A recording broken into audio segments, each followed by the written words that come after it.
बिस्मिल्लाहिर्रहमानिर्रहीम अन अबी हुरैरह रज़ियल्लाहु तआला अन्हु क़ाल रसूलुल्लाह सल्लल्लाहु तआला अलैहि वसल्लम वल्लाहु फ़ी औनिल अब्द मा कानल अब्दु फ़ी औनि अख़ीह रवाहु अबू दाऊद।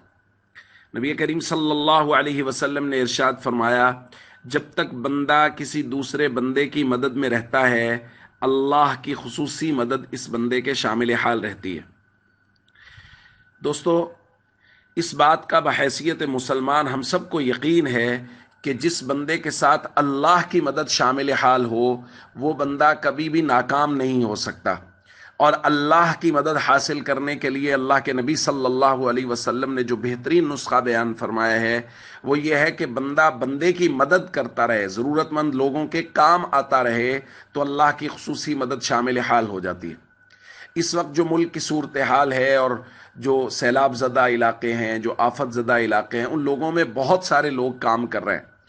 और वो जितने लोग काम कर रहे हैं वो सब के सब लोग, उनके साथ अल्लाह की खुसूसी मदद शामिल हाल है।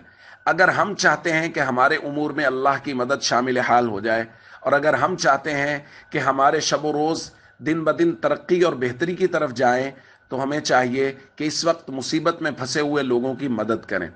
अपनी वसात और ताकत के मुताबिक सदक़ात और अतियात उन तक पहुँचाएँ और उन लोगों की इस मुश्किल वक्त में उनके साथ खड़े हों।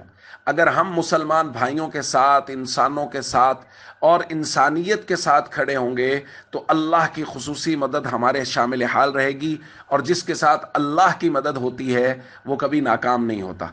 इसलिए अपने इर्द गिर्द देखें, वो लोग जो इमदाद पहुंचाने के लिए जा रहे हैं, उनको खुश्क राशन की शक्ल में, उनको बिस्तर की शक्ल में, उनको खेमों की शक्ल में, जिस शक्ल में भी वो इमदाद लेके जा रहे हैं, उनका ताउन कीजिए, ताकि मुश्किल की इस घड़ी में हमारे भाई हमारी इस इमदाद के साथ अपनी इस मुश्किल को आसान कर सकें। अस्सलामु अलैकुम वरहमतुल्लाहि वबरकातुहू।